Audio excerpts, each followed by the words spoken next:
Muy bien, estamos en la rotativa del aire a través de RPP, confianza por todos los medios, ¿sí? Todos los días hemos estado con Omar Mariluz hablando de los aspectos complejos que nos plantea pues esta pandemia en términos económicos, y estamos seguros que hoy además tenemos algunas cifras, ¿no? Hablan de más de 1 millón de personas que han perdido el empleo. Estamos hablando en Lima Metropolitana y estamos hablando probablemente desde la formalidad o informalidad, pero en todo caso es un porcentaje muy amplio de gente que está sin chamba, sin trabajo. Omar Mariluz está ya con nosotros, se incorpora al equipo para hablarnos de este tema. Cuéntanos, Omar. Mónica, Carlos, ¿qué tal? Muy buenas tardes. Hola, Omar, ¿cómo Sí, estás? hoy día ya...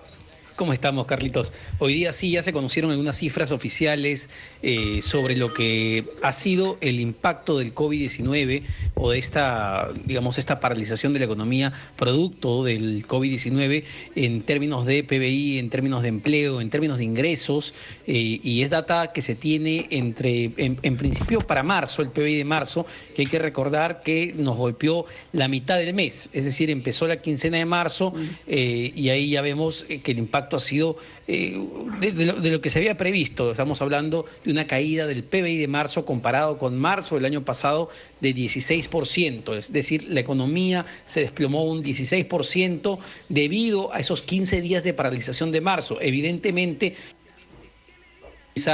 o se va a ver con mucha mayor claridad con la data de abril, con la data de que ahí ya estamos recibiendo, digamos, todo el choque paralizado. Entonces es probable que la economía en esos 2 meses, abril, mayo, y vamos a ver qué es lo que sucede en junio, va a tener un golpe mucho mayor. Claro, la data o el tema de mayo podría haberse atenuado porque ya empezamos a reactivar ciertos sectores. Entonces, el mes quizá más crucial del impacto del COVID-19 lo vamos a ver en abril, que la data sale el próximo mes. Pero ¿cómo se traduce esto finalmente en la gente? Y se traduce también con datos muy claros que ha publicado hoy día el Instituto Nacional de Estadística e Informática en destrucción de puestos de trabajo. Ojo, esto solamente es Lima Metropolitana, no es a nivel nacional, es Lima Metropolitana y comprende, siempre la evaluación se hace en un trimestre móvil que va de febrero, marzo, abril. Es la data de febrero, marzo, abril. Lo que te dice esta data es que en esos 3 meses, comparados con febrero, marzo, abril del año pasado, se destruyeron 1.200.000 puestos de trabajo. Esto sin importar si son dependientes o independientes, formales o informales. La población ocupada descendió en esa cantidad, lo que implica una reducción de 25%. Pero, Carlos y Mónica, cuando vemos ya la data desagregada, Sí. cuando vemos el dato de empleo formal, evidentemente lo que más sufrió es el empleo formal. El informal también, pero sufrió mucho más el empleo formal. Y esto va a ser una constante que vamos a ver este año, y ahí hay algunas proyecciones que realmente resultan desalentadoras. Ayer, si no me equivoco, el exministro de Economía, Luis Miguel Castilla, le daba una entrevista al diario Gestión y lo que señalaba era poco auspicioso para este año en cuanto a la informalidad laboral, que ya es galopante en nuestro país. Él estimaba que debido a esta crisis, mucha gente que estaba en el sector formal va a perder su puesto de trabajo y va a pasar al sector informal, y la informalidad laboral va a llegar a un 80% en el mejor de los casos. Es decir, 8 de cada 10 peruanos que tienen un empleo en este país, lamentablemente, van a trabajar del lado informal, y eso amerita pues una serie de medidas que hay que empezarlas a tomar dentro de lo que tendría que ser, como conversábamos ayer, Mónica, dentro de lo que tendría que ser un plan de reactivación y de una nueva normalidad, entendiendo que esta crisis provocada por el coronavirus no se va a solucionar necesariamente en 2 meses. Es decir, el terremoto continúa, pero la reconstrucción tendría que ser con cambios nuevamente, si lo vemos de un enfoque. Pero ahí te iba a preguntar, porque en realidad el presidente Vizcarra varias veces ha hecho la comparación con una guerra, ¿no? Y ha dicho que desde la guerra con Chile no enfrentábamos una situación tan grave como esta.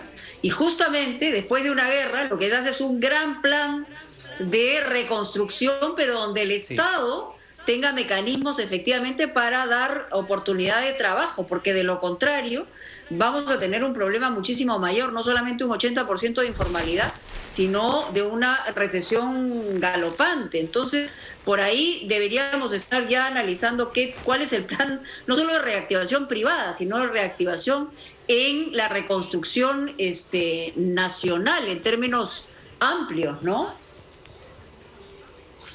Sí, claro, porque lo que queda claro con la data que ya tenemos del INEI con la que se viene es que miles de empresas, Mónica, si no millones de empresas, no estoy hablando, no haciendo la comparación del sector formal o informal, me queda clarísimo que el sector informal de la economía le está pasando peor que el sector formal, pero la realidad es que millones de empresas van a morir, no van a poder resurgir porque no van a poder acceder digamos, los mecanismos de ayuda que ha implementado el gobierno. Eso implica que millones también de trabajadores van a estar en una situación sumamente vulnerable de aquí hacia adelante. Entonces, sí ameritaría ya ir pensando, como tú señalas, en un plan estratégico de reactivación, como quieran llamarlo, para ver qué hacemos para recuperar esos puestos de trabajo. Insisto, y tú lo dices claramente, no vemos una estrategia, por ejemplo, en cuanto a la inversión pública. Es decir, sí, hay algunos proyectos claves que se han identificado, se han mapeado,